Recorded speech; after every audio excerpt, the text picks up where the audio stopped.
I spent 40 years serving this country from the blistering deserts overseas to the quiet valleys back home, and when I finally retired, all I wanted was peace. My ranch became my sanctuary, acres of golden pasture, horses grazing under the morning sun, and the sound of wind whistling through the pines. It was perfect until she showed up. Her name was Olivia Adams, self-appointed queen of the HOA, armed with a clipboard and an ego the size of Texas. She marched up my driveway heels, clicking like a drill sergeant, and announced, "This property violates community standards. You need to vacate immediately." I told her calmly, "Ma'am, I built this land before your HOA even had a name." She smirked. "Then it's time to modernize." That was the moment I realized this wasn't just a power trip, it was a declaration of war. And if she wanted a war, she picked the wrong veteran. Before we dive in, tell me where you're watching from, your city and local time, and make sure to subscribe for more wild HOA stories just like this one. I've always believed that peace is earned, not granted. After decades in the Marines, I'd seen enough chaos to last 3 lifetimes. So when I bought this land 20 years ago, I built it into a quiet retreat where the loudest thing you'd hear was the sound of the windmill creaking against the morning breeze. My days were simple: feed the horses, fix a fence, ride the ATV down the property line at sunset just to watch the deer move across the hills. My nearest neighbors were half a mile away, retirees, families, and a couple of ranchers who shared my respect for space and privacy. Life out here wasn't about control, it was about coexistence. Then the subdivisions started creeping in. What used to be open fields turned into rows of modern community homes, white fences, perfect lawns, and matching mailboxes that all screamed uniformity. And with them came the inevitable, the homeowners association. At first, it didn't concern me. My property sat outside their initial boundary. I wasn't under their jurisdiction, and I intended to keep it that way. But the HOA had other ideas. One afternoon, I got a letter slipped under my gate. No postage, no signature, just a printed notice from something called the Silver Creek Estates HOA. It said my barn was non-compliant with color standards, my perimeter fence posed visual disharmony, and my display of military signage needed to be approved by the aesthetic committee. I laughed so hard, I nearly spilled my coffee. Aesthetic committee. On a working ranch, I called the number listed at the bottom. A cheerful voice answered, "Silver Creek HOA office, this is Cheryl speaking." I explained politely that my property predated their subdivision and wasn't part of their development plan. Cheryl paused, then said, "Oh, I'll let the president know." That was my first interaction with Olivia Adams. A week later, she showed up in person. Bright pink suit, oversized sunglasses, clipboard tucked like a weapon under her arm. The kind of woman who smiled without meaning it. "Good morning," she said in that tight, sugary voice. "I'm here regarding your property." I wiped my hands on my jeans. "You must be Olivia. I heard you're running the neighborhood council." "Correction," she said. "I am the HOA president. And we've had several complaints about your property's rustic appearance." "Rustic," I repeated, raising an eyebrow. "It's a ranch." "Yes, well, Silver Creek is moving toward a unified aesthetic. White barns, matching shutters, no visible equipment from the street, and definitely no," she looked at my gate sign, "Semper Fi Ranch. That's military branding, against community code." I let out a quiet chuckle. "Ma'am, this land isn't in your community. It's on federal record, purchased long before your HOA existed." She smiled wider, the kind of smile that meant trouble. "Boundaries can change, Colonel. The county just approved a new zoning alignment. Your land now falls within Silver Creek's influence area." "Influence," I said, "isn't the same as authority." Her tone sharpened. "We'll see what the board says." And just like that, she left, leaving a faint cloud of perfume and a storm brewing behind her. Over the next month, the letters kept coming. Final warning, notice of violation, pending penalty assessment, each one more ridiculous than the last. My barn roof was too reflective. My horse corral was a safety concern for nearby homeowners. Even the American flag on my porch was non-standard in proportion. I started keeping them in a folder labeled comedy material. The neighbors began whispering. Some were sympathetic, others afraid. I overheard one woman at the local diner say, "You know, Olivia's talking about forcing that old Marine off his property, says he's lowering property values." That was the moment I realized this wasn't about aesthetics, it was about control. I decided to pay a visit to the next HOA meeting. When I arrived, it was held in the newly built community clubhouse, marble floors, pretentious chandeliers, and about 20 residents sitting in neat rows like school children. Olivia stood at the podium running through violations and proposals for landscaping improvements. When it came time for public input, I raised my hand. She froze. Yes. Colonel, I'd like to address item number 6 on your list, I said. The so-called zoning inclusion of my property. This isn't the place for private disputes, she snapped. With all due respect, ma'am, when you send letters to my ranch, it becomes my business. Some of the residents started murmuring. I could see a few hiding their smiles. They knew this was ridiculous. Colonel, she said through gritted teeth, if you can't comply with our regulations, we'll have to enforce them legally. I nodded slowly. Good, because legality is something I happen to know well. I handed her a copy of my federal land deed, signed, sealed, and notarized 20 years ago. This ranch was purchased under the Veterans Land Grant Act. It's sovereign property, not subject to your subdivision's charter. I suggest you check the county records before mailing me another piece of paper. For a moment, she looked speechless. Then her expression hardened. You can wave your military papers all you want, Colonel, but around here, we follow HOA law. HOA law, I said. Never heard of it in the Constitution. The room broke into quiet laughter. Olivia's face turned red. She adjourned the meeting early. From that day on, I knew she'd come after me. Over the next week, drones buzzed above my property line. HOA inspection units, they called them. I caught 2 of their hired landscapers trying to measure my fence with a laser meter. They ran when my dog started barking. So I decided to turn the tables. I went down to the county records office myself. The clerk, a retired Navy guy, chuckled when I told him what was happening.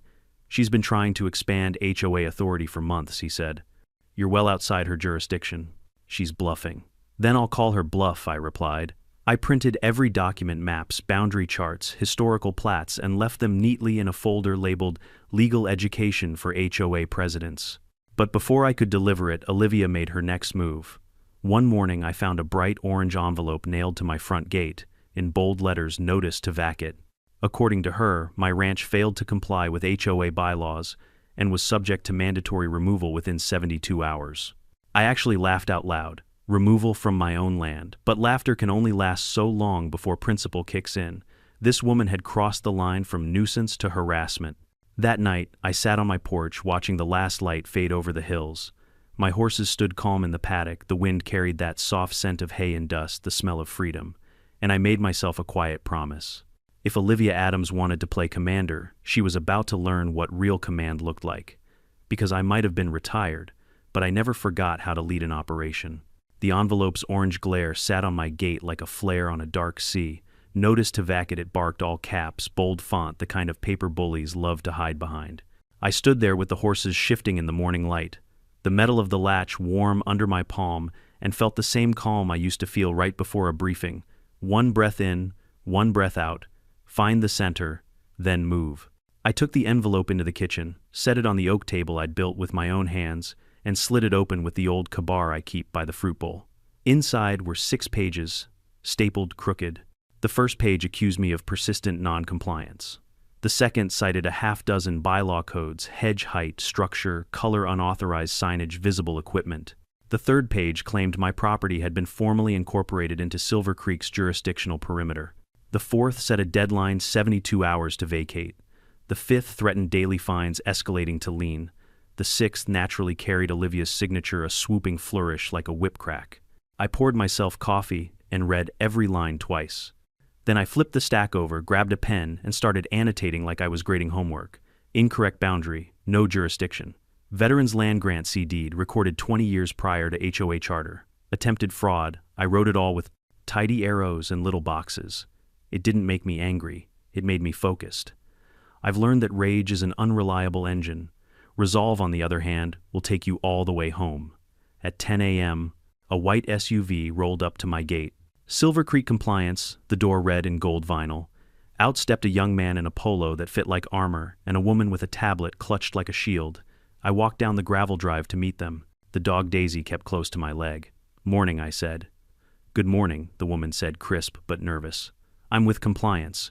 We're here to confirm service of notice. You've confirmed it, I said, tapping the paper. And I'm confirming receipt. You can also confirm you're trespassing if you step past that post. The young man shifted. Sir, the HOA has authority to. No, I said, polite and steady. It doesn't. It has a fantasy. You two are not the enemy, but you're playing dress up on a field you don't own. They exchanged a look. The woman swallowed. The president instructed us to photograph the violations. Knock yourselves out, I said, from the public right-of-way. Cross that line and Daisy will announce you, and then I will. After that, the sheriff will do it in writing. They took their photos from the roadside and left in a hurry, tires gritting like teeth. I went back to the kitchen, pulled my comedy material folder, added the new notice, and then opened the fireproof safe. Out came the deed packet, the grant, the survey, the legal description, the map overlays I'd prepared. I laid them all out like a general's sand table. Then I made 3 copies, one for the sheriff, one for the county clerk, one for myself, and another folder labeled, "For anyone who thinks paper makes them king." By noon, my phone pinged. A neighbor, Sam, texted, "They're posting your eviction on the HOA app. Olivia's calling a special meeting tonight. Says you're defiant." Defiant. I smiled. There are worse words to be called by people who worship identical mailboxes. At 2, another car arrived, this one black with a discreet light bar behind the windshield. 2 officers stepped out, hands loose, posture relaxed. I recognized one Deputy Morales. We'd talked at the fall barbecue about trout and grandkids.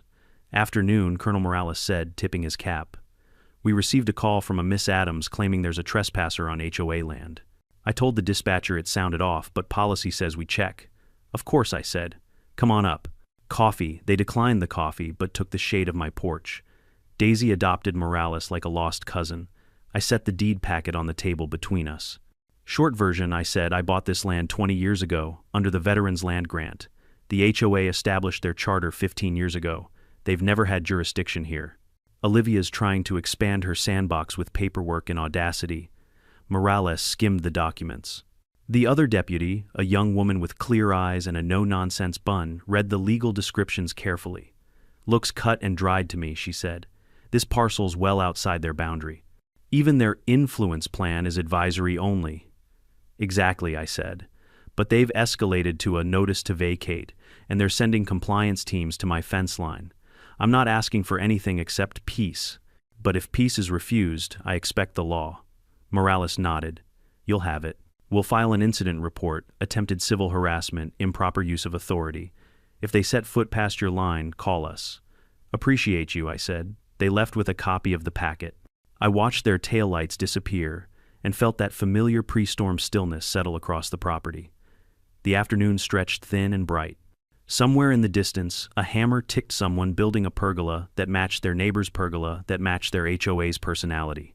At 5:30, I saddled my old mare Ginger and rode the north fence, the long spine of the property that runs parallel to the subdivision's backlots. Lawns lay beyond the wire like green rugs, rolled to the horizon, perfect edges, no dandelions, not a single toy left out of place. It looked safe and joyless in equal measure. A drone buzzed above the cul-de-sac. It dipped low-nosy, then zipped back when I looked straight at it. Ginger flicked her ear as if to say, "Flies all of them." By 7, the clubhouse parking lot filled. I could see the glow from the hilltop. "A special meeting," Sam had said.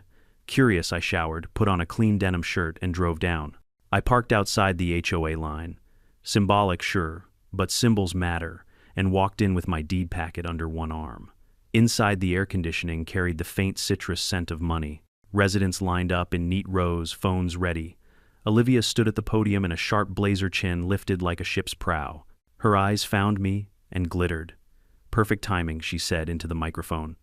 "The individual in question has decided to join us." "I'm a neighbor," I said calmly, "not a subject." She ignored the comment.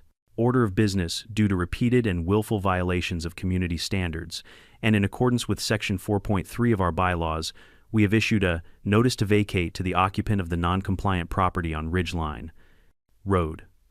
This measure protects our property values and safety. We have engaged legal counsel and requested police assistance." A murmur ran through the crowd. Someone whispered, "Is that even legal?" Another answered, "If Olivia says so." I stepped to the side aisle and raised the folder. "May I address the board?" Olivia's smile was porcelain. 2 minutes. I took the center aisle, not too fast, not theatrical, and stood where everyone could see my face. "My name is Jack Turner," I said, voice steady. "I spent 40 years in the Marine Corps. I purchased my ranch under a federal veterans grant recorded at the county 2 decades ago. Silver Creek HOA did not exist then. Your charter does not cover my land. Your influence area is a brochure, not a law. Here are copies of my deed survey and boundary maps for your records. I will happily email them." A few people nodded relief, flickering on their faces like porch lights. Others stared at Olivia. She took the papers without looking down. Our legal counsel has confirmed jurisdiction. Name the counsel, I said, and show the opinion. Olivia's jaw tightened. We don't share privileged documents with non-members. Then stop sending non-privileged threats to non-members, I said, keeping it light, almost friendly. This notice is void on its face. You know it. The deputies who visited me today know it. Your own bylaws know it if you read them. A chuckle rippled. Olivia's cheeks flared. She leaned into the mic. Sir, if you refuse to comply, we will escalate. We can place a lien. We can involve the county. You can try, I said. You cannot lien what you do not govern. As for the county, I talked to the clerk this morning, and the sheriff. And because I like things tidy, I also submitted a harassment complaint and a request for a declaratory judgment. That was before your compliance team trespassed to nail this circus poster on my gate. I lifted the orange notice. Cameras clicked like cicadas after rain. A man in the second row stood. Olivia, is this true? We're going after a veterans ranch that isn't even in Silver Creek. We are protecting our investments, Olivia hissed. Rustic eyesores reduce value. Rustic eyesores built this county, I said gently, and veterans bought you the right to decorate your mailbox. Laughter now louder, uncontrolled. Olivia banged the gavel. Order, order. She pointed the gavel at me like a wand. You have 24 hours to remove unauthorized signage, repaint all visible structures, white lower fencing to code, and submit for approval. Or leave. No, I said simply. Silence fell like a curtain. I'll leave you with this, I added. Tomorrow morning, I'll be conducting a lawful, pre-approved activity in the vicinity of Silver Creek. It will be orderly, respectful, and fully coordinated with local authorities. It will not involve your property unless you invite it. I suggest you take the night to reread your bylaws and reconsider whether you want to keep trespassing across a line you can't see, but the law can. Someone in the back said, What activity? Another whispered. Is it construction? Olivia squinted at me, trying to read the map of my face. Meeting adjourned, she snapped. I walked out under a sky so clear it looked newly minted. Crickets tuned up in the ditches. The clubhouse doors swung shut behind me with a soft hydraulic sigh. Outside, Sam caught up to me. Colonel, he said, eyes bright, you really going to do something? Something lawful, I said. Something clarifying. He grinned. I'll have my camera ready. Back at the ranch, I dialed 3 numbers. Morales at the sheriff's office, the county clerk, and then a number I hadn't called in years, a desk at the base logistics office. The voice on the other end heard my name and gave a low whistle. Colonel Turner. Been a while. Yes, it has, I said. I've got a training coordination document you might dust off. Community relations component. We'll keep it clean, safe, and by the book. Can you spare some bodies for a morning drill? A beat. Then a chuckle. How many you thinking, sir? I looked out across my pasture to the neat grid of houses beyond those rows of cloned facades that believed conformity was the same thing as community. Oh, I said, smiling to myself. Enough to make the point. I hung up, turned off the porch light, and listened to the wind move through the pines, the old patient sound of a place that remembers who truly tends it. Somewhere in the subdivision a drone buzzed and then fell quiet. I slept the way I haven't slept in days. When dawn came, it came fast, a clean blade of light across the ridge, and with it, engines, many engines, voices, cadence, set to a heartbeat I knew by muscle memory. I poured coffee into a thermos, tucked the deed packet under my arm for habit's sake, and stepped onto the porch with Daisy at my heel. The day of clarification had arrived. By the time the first golden light spilled across the valley, I'd already been up for hours. Old habits die hard. Coffee checklist, silence. The house was still, but the air outside hummed with that low electric tension that always comes before something big, before a mission, a verdict, a reckoning. I stood on my porch watching the mist creep through the pines. The horses shifted in their stalls, restless but calm, like they could sense what was coming. Out past the ridge, the roofs of Silver Creek glimmered in perfect symmetry, that artificial perfection that always made me feel like I was staring at a movie set instead of a neighborhood. Inside my desk looked like a command post. Deeds maps a folder labeled HOA incident log. Another one marked media contacts. I wasn't planning an ambush. I was preparing documentation and demonstration. Everything above board, every move by the book. Still, I couldn't help but feel the familiar rhythm of an operation coming together. That pulse in my chest. The click of strategy sliding into place. After the fiasco at the clubhouse last night, I knew Olivia wouldn't back down. She didn't know how. People like her mistake embarrassment for challenge. And the viral clips, oh, they'd started already. Someone at the meeting had uploaded her meltdown, her 24-hour ultimatum. By midnight, the video was on 3 veteran Facebook groups and 1 local news forum under the title, HOA President Threatens War, Hero Over Fence Paint. The comments section was brutal. She's about to learn what Semper Fi means. Someone needs to teach Karen about federal land grants. Colonel's about to deploy the neighborhood. And my personal favorite, she picked the wrong hill to die on. By dawn, my inbox had messages from journalists, retired Marines, even a congressman's aide who said, "If she touches that flag, call me." I didn't need backup, but I wasn't going to turn down support either. Around 7 a.m., I heard a truck pull into the driveway. It was Jake Bulldog Rains, an old comrade from my command days. He stepped out wearing sunglasses, a faded base cap, and that same grin he used to wear before training drills that made recruits question their life choices. "Colonel," he said, giving me a nod, "heard you've got a situation. More like a misunderstanding with delusions of authority," I replied. He grinned. "Well, we brought clarity." 2 more trucks pulled in behind him, familiar faces climbing out, veterans reserve members, logistics guys. They weren't here for violence or intimidation, they were here for structure. The base had approved a community relations drill for the day, a logistics exercise involving convoy coordination and rural navigation. Completely legal, fully registered, and entirely coincidental that it would take place adjacent to Silver Creek's perfectly manicured lanes. I sipped my coffee, everything set, paperwork filed. Sheriff's office notified.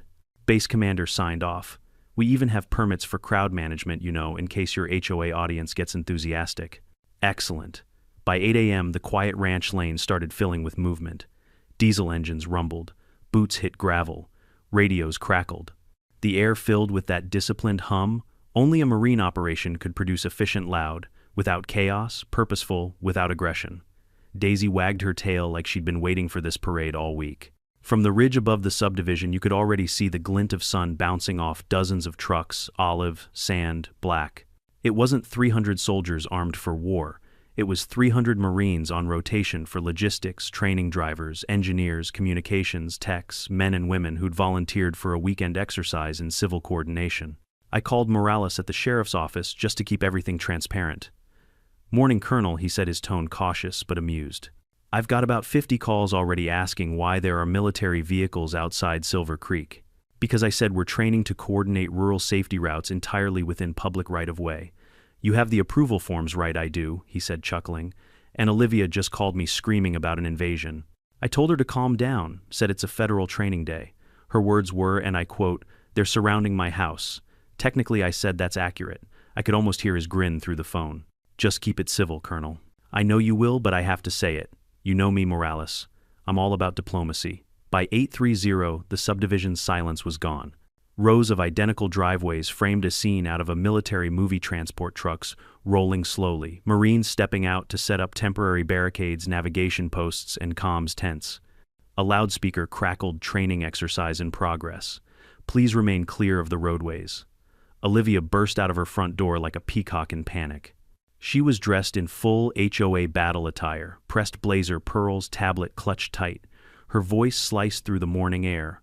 "What is this?" she screamed. "You can't just bring tanks into my neighborhood. Those are Humvees, ma'am," Jake said politely. "And we have authorization." "From Howe County Sheriff's State Guard and Marine Command," I said, stepping forward with a coffee mug in hand. "Would you like to see the paperwork again?" I brought extra copies. Her jaw worked, but no sound came out. She looked around. A few neighbors were already outside, phones raised, filming everything. Kids on bicycles waved at the Marines, who waved back cheerfully. The whole scene looked more like a parade than a standoff. "Training Zone," one of the corporals announced, posting a laminated sign on the HOA entrance. "Restricted area for safety. Please stay indoors." Olivia shrieked, "You can't restrict me from my own street." "Technically, ma'am," Jake said with a smile, "we're restricting vehicles from obstructing federal movement for 4 hours. You're free to walk wherever you like." She froze, realizing walking meant facing dozens of cameras. The irony was delicious. By mid-morning, the Marines were efficiently cleaning ditches, trimming overgrown hedges, and patching potholes the HOA had ignored for years. They even repainted a few fading stop lines at intersections. The neighborhood looked better than it ever had, and Olivia's voice could be heard echoing from porch to porch. "This is unauthorized landscaping." I stood by my fence, watching the entire spectacle unfold with that quiet satisfaction you only feel when justice aligns with poetic timing. Then came the cherry on top, a drone crew from a local news channel. Apparently someone had tipped them off about a neighborhood under military lockdown. The camera zoomed in on Olivia, pacing frantically in front of her home, shouting orders no one followed. The anchor's voiceover, local HOA conflict, escalates as retired Marine hosts training exercise outside disputed property. They cut to me for comment. Sir, are you retaliating against the HOA? I smiled at the camera. Retaliation implies anger. This is just coordination showing that community works best when people know their boundaries. The clip aired live on social media. Within hours, hashtags appeared, number Hokarens Marines, number Operation Curb Appeal, number Semperfence. By noon, the internet had already crowned a winner. But the real beauty wasn't in the memes, it was in the discipline. Every Marine there followed orders, respected property lines, and treated residents kindly. Kids took photos. Families came out with bottled water. It became a spontaneous celebration, unity wrapped in irony. All except for one house. Olivia's. She'd barricaded herself inside curtains, drawn posting angry messages on the HOA page. This is a hostile occupation. I couldn't resist replying once. Technically, it's a beautification effort. The post went viral instantly. Around 1 p.m., Morales drove by in his cruiser. He stepped out laughing as he took in the scene. Colonel, I've seen a lot of neighborhood disputes, but this is a first. You've got better PR than half the county. I didn't plan for PR, I said. I planned for perspective. He tipped his hat. Well, you've got that in spades. Olivia's been calling the mayor, the governor, even the base. Everyone told her the same thing, legal, coordinated public service. I looked toward her house blinds, twitching like nervous eyelids. Sometimes I said quietly, you don't need to fight people like her. You just need to show them what real order looks like. As the afternoon sun climbed higher, the Marines wrapped up the operation, loading gear, thanking residents. The streets looked spotless, the lawns trimmed. The entrance sign, Silver Creek Estates, gleamed freshly painted, thanks to one enthusiastic corporal who decided to fix the eyesore. When the convoy engines finally quieted and the dust settled, the silence that followed was pure and heavy. The HOA had been humbled not by violence, but by competence. I took one last look at the neighborhood before heading back to my porch. Somewhere behind me, Olivia's voice cracked through the still air. This isn't over. I smiled, watching the horizon glow orange. You're right, I whispered to myself. It's only halftime. The next morning arrived with the kind of stillness that only happens after a storm, the kind of silence that hums with leftover energy, like the land itself is holding its breath. The Marines had cleared out at sunset the day before leaving behind, perfectly repaired curbs, cleaned ditches, and an HOA that looked more polished than it ever had. But for Olivia, it wasn't peace. It was humiliation. The moment I stepped onto my porch with my coffee, I saw her standing at the far end of the road phone, in one hand, clipboard in the other, hair tied so tight it looked painful. Even from 200 yards away, I could tell she hadn't slept. Her posture screamed tension, outrage, and maybe just a pinch of disbelief that her power had evaporated overnight. She was talking rapidly into her phone, pacing in sharp, angry lines. I could almost hear the tone clipped, defensive, desperate. I leaned against the porch post and smiled. The air smelled of hay and diesel, a reminder of the controlled chaos that had swept through Silver Creek just hours earlier. "Morning, Daisy," I said, scratching the old shepherd's ears. "Reckon our neighbor's planning her next counterattack." The dog huffed, unimpressed. About an hour later, my phone buzzed. It was Morales from the sheriff's office. "Colonel," he said, voice half amused, half weary, "you might want to stay close to your property today. We just got a call from Miss Adams again." "What's the complaint this time?" "She says the Marines destroyed her sense of community and violated HOA sovereignty." I chuckled. Didn't know HOAs had sovereignty. Apparently they do now. "She's trying to file a restraining order against the U.S. Marine Corps." That made me laugh so hard I nearly spilled my coffee. "Let me know how the judge reacts to that one." "Will do," he said. "And Colonel, I gotta say, that drill of yours, genius. Half the county's talking about it." "Appreciate it, Morales," I said. "But we're not done yet. She's going to dig herself deeper before she realizes what hole she's standing in." He paused. "You sound like a man with a plan." I didn't answer, just smiled to myself. By mid-morning, I heard the familiar rumble of engines again, this time smaller vehicles, county trucks, not military. Turns out the Marines had done more than run a drill. They'd triggered a whole series of civic inspections. The county had noticed the HOA's lack of road maintenance, missing safety signs, and improper drainage management. A trio of officials in reflective vests, showed up at Olivia's house with clipboards and cameras. From my porch, I could see her storming toward them like a bull in heels. "You can't just inspect private property without authorization," she shouted. The lead inspector pointed to his badge. "County Safety Review, ma'am. Your HOA falls under district jurisdiction for shared infrastructure. You might want to check your bylaws." Her face turned crimson. She tried to argue, but the officials ignored her and began documenting violations. Ironically, they cited her own house for several unpermitted modifications, a blocked drainage path, and a decorative gate that extended 6 inches into the public easement. I almost felt bad for her, almost. As they snapped photos, one of the workers walked over to me. "You're Colonel Turner, right, Heard? You had a run-in with the HOA." I nodded. "Well," he said, grinning, "thanks for the heads up. We've been waiting for a reason to audit this place. They've been filing false maintenance reports for years." "Happy to help," I said. The rest of the morning was a comedy of bureaucracy. County workers measured, photographed, and marked several spots with orange flags. Olivia followed them like a furious shadow, scribbling on her clipboard, demanding answers no one cared to give. Around noon, a convoy of news vans pulled into the subdivision. Word had spread again: HOA president faces county investigation after military drill. A young reporter approached my gate, microphone in hand. "Colonel Turner, could we ask for a comment about yesterday's events?" "Sure," I said, leaning casually against the fence. "Did you plan the Marine operation as a form of retaliation?" "Retaliation," I repeated.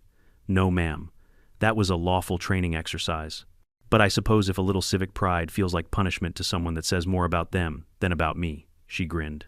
"So you're saying the HOA brought this upon themselves?" "I'm saying," I replied, "that when you start policing your neighbor's paint colors, you might want to make sure your own house isn't sitting on a cracked foundation."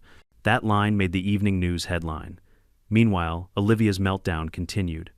She stood in her driveway, screaming at the county workers, waving her phone like a sword. "You're all in on this. This is collusion. You're conspiring with him," she shouted, pointing at me across the street. The workers didn't even look up. Her outburst drew a crowd, residents gathering at the corners, whispering, filming. Some laughed quietly. Others just looked relieved that someone was finally standing up to her.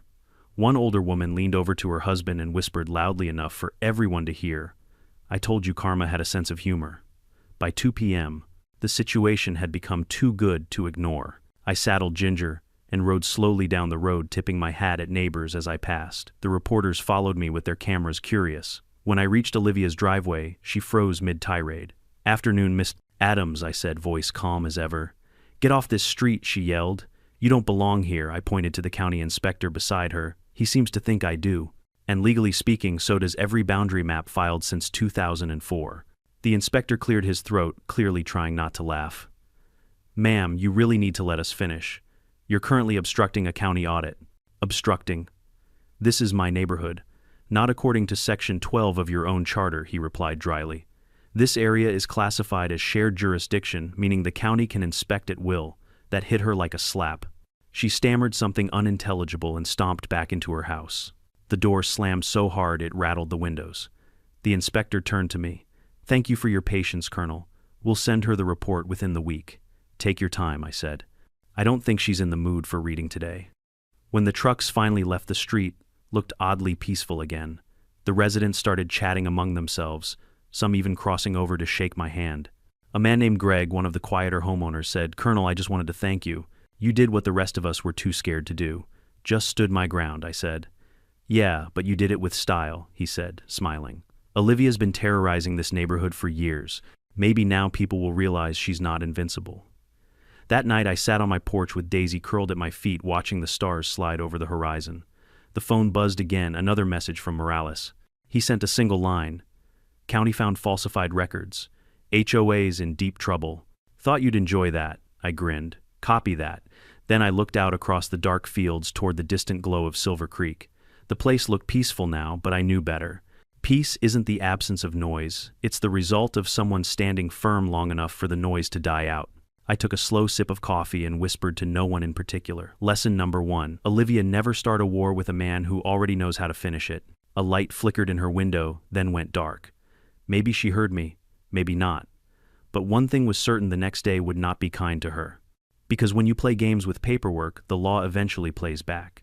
The morning after the county inspection felt oddly quiet, too quiet for a neighborhood that had just hosted a full-blown government audit. The air was thick with that kind of silence that doesn't mean peace but tension. The kind of silence that happens when gossip hasn't yet finished loading.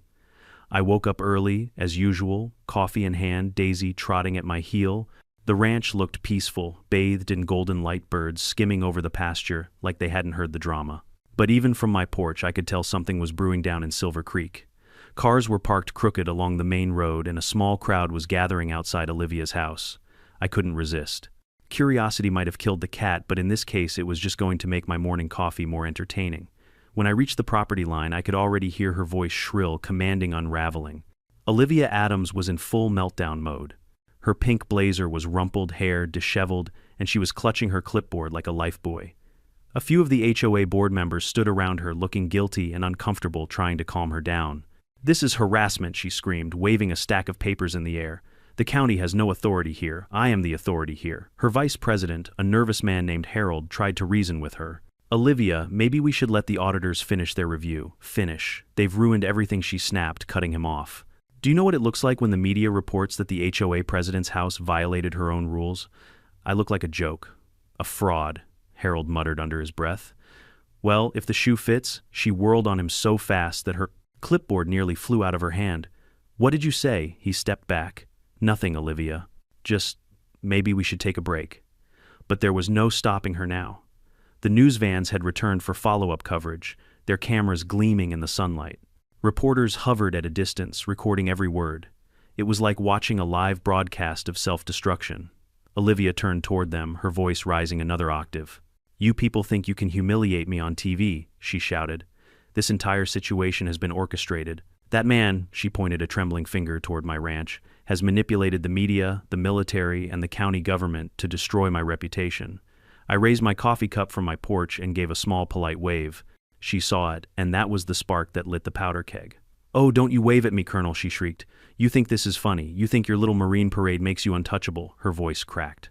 "Well, guess what? I'm filing for criminal charges.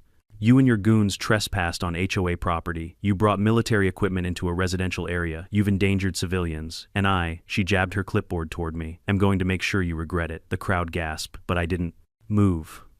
I just set my mug down on the porch rail, walked down the steps, and approached her. Slowly, calm, measured, deliberate. The cameras followed me like sharks sensing blood. When I reached the edge of her driveway, I stopped. "Miss Adams," I said quietly, "you may want to lower your voice before you say something you can't unsay on live television." "Don't you threaten me," she snapped. "Not a threat," I said evenly. "A suggestion. You're free to call whoever you want, sheriff, lawyers, the president, if you can reach him. But you'll find every single one of them saying the same thing: no law was broken. Everything that happened here was authorized and documented. You're standing in front of half the town trying to fight facts with feelings." That made her falter, but only for a second. Then she laughed a high, hysterical laugh that didn't sound human anymore. "Oh, you think you're clever, don't you? You think everyone loves you because you're a hero." I shrugged. "I think they love me because I leave them alone." The crowd chuckled quietly. Olivia's face flushed red. "You're mocking me. I'm just speaking plain English," I said. She turned on the reporters next. "And you're parasites, all of you twisting the truth to make me look insane." One of the reporters, the same young woman who'd interviewed me before, held her ground. "Miss Adams, we're just documenting events as they happen. Would you like to make an official statement?" Olivia froze, realizing the cameras were all on her. For a moment, she straightened her blazer, trying to recover some dignity. "Fine. Yes. My statement is this: the HOA is the backbone of civilized living. Without structure, without order, neighborhoods decay. We maintain standards and we..." Then, as if on cue, her sprinkler system burst to life, except it wasn't spraying water.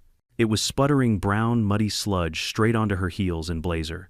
The crowd exploded in laughter. Olivia shrieked, stumbling backward. "Turn it off, turn it off." Harold tried, but the control box sparked and shorted. One of the Marines from yesterday, still nearby, helping an elderly resident with yard repairs, called out helpfully, "Ma'am, looks like your irrigation line's clogged." Probably a result of all those unapproved gate extensions blocking drainage flow. That comment made it onto every news clip that night. By the time the sprinklers finally sputtered out, Olivia was covered head to toe in muddy streaks. Her hair hung limp, her clipboard dripping brown water. She glared at the crowd like a wounded lion. "You'll all regret this," she hissed. "I built this community from somewhere in the back," someone shouted. "Yeah, and now you're flooding it." The laughter this time was louder, uncontrollable, joyous, cathartic.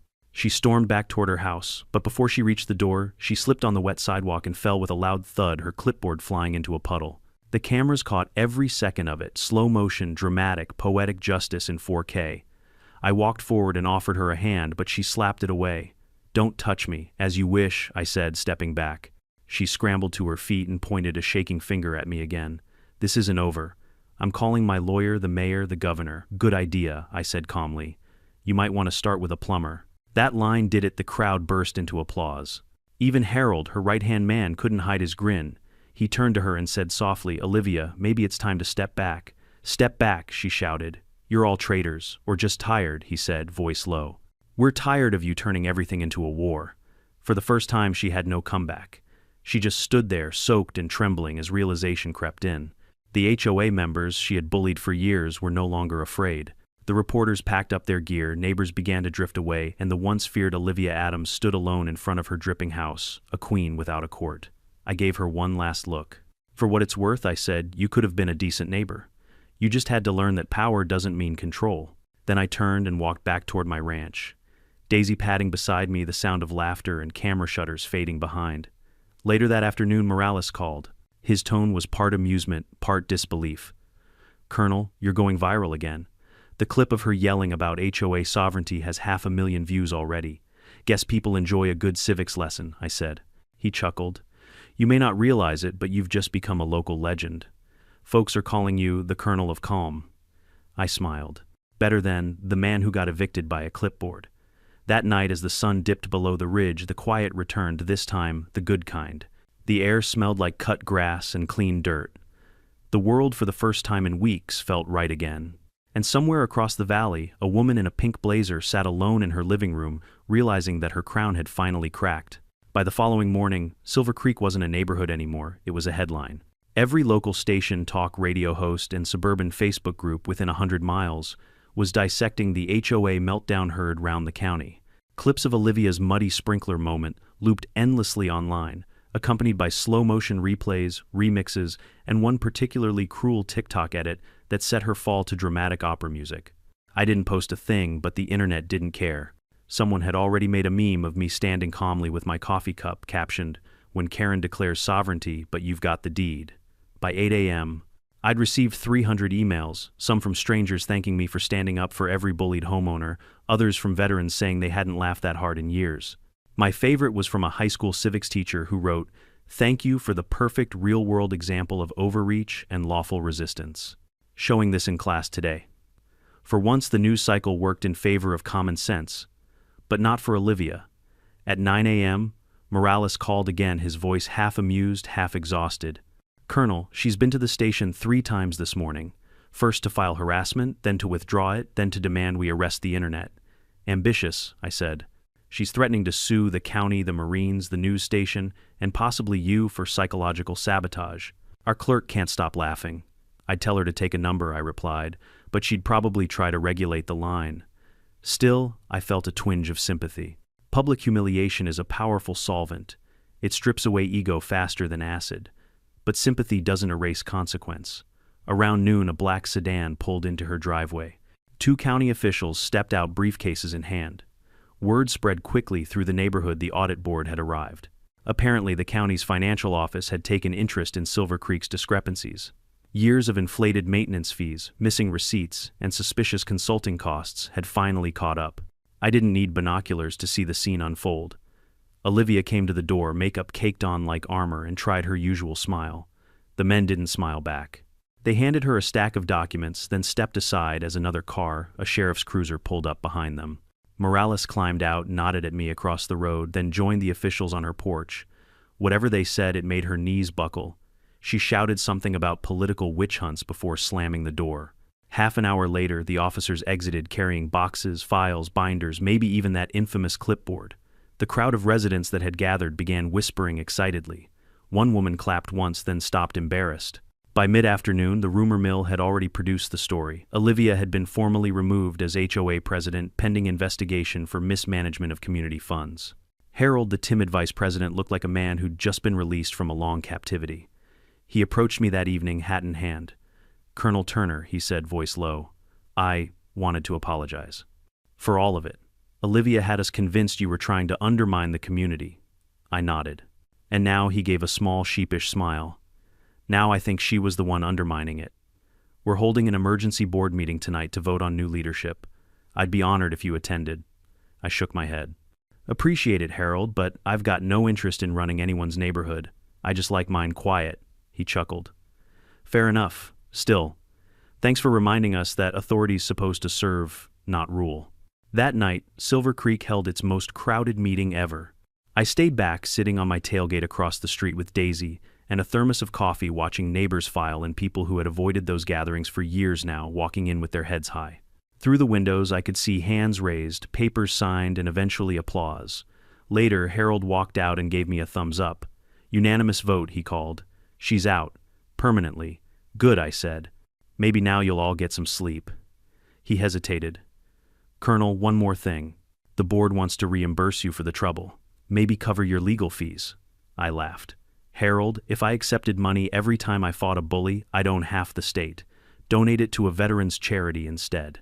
His grin widened. Will do. The following week brought more fallout. The state attorney's office opened an inquiry into HOA overreach after our story hit national news. Reporters dug into other associations run by Olivia in neighboring counties and found similar financial irregularities. She vanished from Silver Creek overnight. No forwarding address, no farewell post, just an empty house with a for-sale bank-owned sign staked in the yard 2 months later. Meanwhile, the mood in the neighborhood shifted. The fences stayed mismatched, the lawns varied in color, and for the first time that was fine. Kids rode bikes without being scolded for tire tracks. Someone painted their mailbox bright blue. Instead of citations, they got compliments. One evening, the new HOA board, led by a soft-spoken woman named Ruth, invited me to their first official community barbecue. Just good food and no rules, she said. I went mostly out of curiosity. The crowd was friendly, laughter, genuine. For the first time, I saw Silver Creek as it could have been all along, a place where people cared more about being neighbors than being enforcers. Ruth clinked her glass and made a small speech. We owe Colonel Turner a thank you, she said, not just for standing up to Olivia, but for showing us that community doesn't come from regulations, it comes from respect. They applauded. I raised my cup but didn't say much. I've never liked speeches, especially when the message already landed. After the event, Morales found me by the grill. You know, he said, the mayor called me this morning. Wants to give you a Civic Responsibility Award. You'll probably have to wear a tie. I groaned. Tell him I'm allergic to ceremony. He laughed. You've become a symbol, Colonel.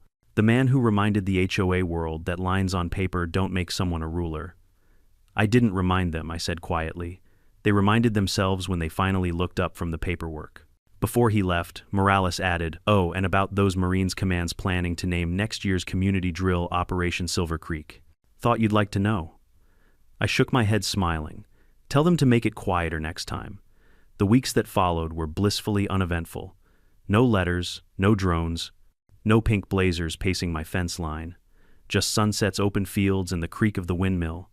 But peace doesn't mean the story ended. The media kept circling back, hungry for updates. They wanted a follow-up segment titled, The Man Who Defeated the HOA. I declined every invitation. I wasn't interested in fame. I'd already served my time in the spotlight. Still, there was one interview I agreed to, a podcast run by veterans about life after service. Colonel, the host, asked, what lesson did this whole HOA thing teach you? I thought for a moment. That some battles aren't fought with bullets or fists, they're fought with patience and paper. And that the hardest part of peace is maintaining it when someone keeps trying to take it from you. He nodded. And the Marines, what'd they think? I smiled. They thought it was the funniest field exercise they ever ran. When the episode aired, it closed with my favorite line from that conversation: never confuse authority with wisdom. A loud voice and a clipboard don't make you right. Months passed and Silver Creek slowly faded from headlines. But every so often I'd get a postcard from some distant stranger homeowners in Arizona, Florida, Texas, all saying the same thing. Thanks for showing us how to stand our ground. I'd tack them on the wall of my workshop, right above the old Marine Corps flag. A quiet reminder that sometimes doing the right thing makes more noise than you intend. As for Olivia, rumor had it, she tried to start another HOA in a different county. It lasted 3 weeks before the residents voted to dissolve it entirely. I guess word travels fast when the cautionary tale comes with viral footage. And me, I went back to my life, mending fences, riding Ginger along the ridge, drinking my morning coffee in peace. The best kind of victory I've learned is the one that lets you forget there was ever a fight. A few weeks after the dust settled, I realized how much quieter life had become not just at my ranch but in Silver Creek itself. The soundscape that once buzzed with HOA patrol cars, lawnmowers cut to regulation height, and Olivia's shrill commands over her walkie-talkie was gone. In its place was something better: laughter. Every evening I could hear it drift across the hills, kids playing catch on driveways, neighbors chatting over fences, the occasional splash from someone's new backyard pool. It was the sound of normal people remembering that freedom and friendship don't require permission slips. I spent those mornings tending to my land like I always had. The fences got a fresh coat of paint not because someone ordered it, but because I wanted to. My horses grazed contentedly. The windmill creaked in rhythm with the breeze. Daisy dozed under the porch. Peace had returned. But more than that, perspective had returned. A few times I caught myself thinking about Olivia, not out of spite, but curiosity. What happens to someone when the thing they built their entire identity around collapses? What do you do when you've spent years enforcing control, and one morning you wake up and realize you've lost it all? The answer came one Friday afternoon, when a dusty silver sedan rolled up my driveway. Out stepped Harold, the former HOA vice president, holding a small envelope. "Colonel," he greeted me, smiling awkwardly. "You got a minute?" "Always do," I said, motioning toward the porch. He sat down, the boards creaking beneath him. "It's about Olivia. Thought you should know she's officially out of Silver Creek, moved upstate. Word is she's living with her sister. No job, no HOA, no clipboard." I raised an eyebrow. "And the investigation closed. They found misuse of funds, but since she cooperated at the end and returned what she could, they let her off with restitution and a fine. She's lucky, honestly." I sipped my coffee, thinking it over. "Maybe she'll find some peace, too." Harold chuckled softly. "You're a better man than me. If she'd done to me what she did to you, I'd still be mad." I was mad, I admitted. Then I remembered something we used to say in the Corps: don't let an amateur take you off mission. She wasn't the enemy, Harold. She was the distraction. He nodded, staring out toward the open fields. "You ever think she'll change?" I smiled faintly. "Maybe. But some people don't change, they just run out of audience." He laughed quietly, then handed me the envelope. "The board wanted you to have this." Inside was a photograph. The entire Silver Creek community, families, kids, even the new HOA leadership, standing together under a banner that read, "Thank you, Colonel Turner. Our community, our choice." Below it, a handwritten note from Ruth, the new president. "You reminded us that a neighborhood is supposed to be a home, not a hierarchy." I didn't say anything for a long time, just stared at the photo and felt something I hadn't in a while, a quiet pride, the kind that doesn't need applause. Harold stood up to leave. "Barbecue tomorrow evening at the clubhouse. Hope you'll come." I nodded, wouldn't miss it. The next day was one of those perfect country afternoons, sunlight slanting through the trees, a gentle wind carrying the smell of grilled food and laughter. I rode Ginger down to Silver Creek, and for the first time since I'd met Olivia, nobody glared, whispered, or measured my fence posts. Kids ran up to pet the horse, neighbors waved. Someone handed me a plate piled high with ribs and corn on the cob. It felt human again. Ruth spotted me near the grill and raised her glass. "To the man who reminded us that freedom and order can coexist," everyone cheered, and I raised my cup back, smiling. "Appreciate the sentiment," I said, "but all I did was stand my ground. You all did the rebuilding." "That's the point," Ruth replied. "You showed us how." The evening rolled on with laughter, stories, and music. At one point, a local band played a tongue-in-cheek song called Semper Fence, and the crowd roared with laughter. Even Morales showed up, still in uniform, balancing a paper plate in one hand. "Colonel," he said with a grin, "you've turned this HOA into a festival." "Think the mayor's jealous." "Good," I said. "Maybe he'll relax some zoning laws." He chuckled. "Oh, and by the way, your training exercise inspired the county to launch a new civic program. They're calling it Operation Neighborly. It's basically veterans volunteering to help maintain rural communities. You're the unofficial mascot." I laughed. Guess there are worse legacies. As the sun dipped low, painting everything gold, I took a walk to the edge of the lake behind the neighborhood. The reflection shimmered like molten glass. A few kids were skipping stones. Their laughter rippled across the water. I thought about all the battles I'd fought in my life, real ones, the kind where lives were at stake. And then I thought about this strange little war over fences and paint colors. Different weapons, same principle: stand firm, stay calm, fight fair. It hit me then what this whole saga had really been about. Not revenge, not victory, but boundaries. Literal, legal, emotional boundaries. knowing where your land ends and your dignity begins, knowing when to push back and when to simply stand and let the other person exhaust themselves. I watched the sky turn amber and said quietly to myself, boundaries don't protect property, they protect peace. Daisy barked softly beside me, tail wagging as if agreeing. When the first stars appeared, I mounted Ginger and rode home slowly. The air was cool, the night gentle. The glow from Silver Creek faded behind me until it was just another patch of warm light in the valley, a neighborhood finally learning to breathe again. At the ranch gate I stopped, looked back, and whispered Semper Fi. Not as a slogan, as a prayer. If there's one thing I've learned through all this, it's that respect is the foundation of any community, whether it's a battlefield, a neighborhood, or a family. Power without empathy turns into tyranny. And silence in the face of unfairness only teaches bullies that they're winning. You don't need to shout, fight, or break the law to stand your ground. Sometimes all it takes is knowing your rights, holding your composure, and refusing to be intimidated by someone hiding behind false authority. And when you finally reclaim your peace, don't gloat.